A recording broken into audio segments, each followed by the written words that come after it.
আসসালামু আলাইকুম দর্শক, আশা করি সবাই ভালো আছেন। তো আজকে আপনাদের কাছে রিকোয়েস্ট হচ্ছে এই ভিডিওটি প্রথম থেকে শেষ পর্যন্ত দেখা এবং ভিডিওটি বেশি বেশি করে শেয়ার করা।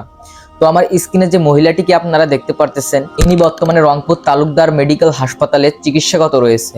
তো ইনার যে রোগটি সেটি হচ্ছে, ইনার প্রথমে যখন চেক আপ করা হয় তখন দেখা যায় ইনার লিভারে পানি জমে, আর সেটি চিকিৎসা করতে করতে হঠাৎ দেখা যায় তার জরায়ুর উপরে একটা টিউমার হয়, আর এখন সেই টিউমার থেকেই তার ক্যান্সার ছড়াচ্ছে। ডক্টর বলেছে এখন তার অপারেশন করা লাগবে, কিন্তু অপারেশনের আগে তার 60টি থেরাপি দিতে হবে।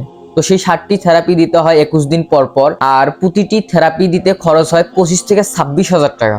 এখন দুঃখজনক ব্যাপারটা হচ্ছে, ইনার চিকিৎসা করার যে খরচটা, এটা ইনার পরিবারের পক্ষ থেকে বহন করা সাধ্যের বাহিরেই নয়, অসম্ভব। কারণ ইনাদের শুধু অর্থ সম্পদই না, একটা বাড়ি ভিড়া পর্যন্ত নেই। ইনার স্বামী একজন দিনমজুরি কাজ করে কোনো মতে তাদের সংসারটা চলে। তো এখন হয়তো আপনারা বুঝতেই পারতেছেন আমি কি বলতে চাইতেছি।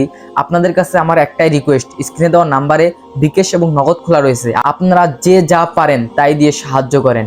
এই অসহায় মানুষের প্রাণ বাঁচাতে এগিয়ে আসেন।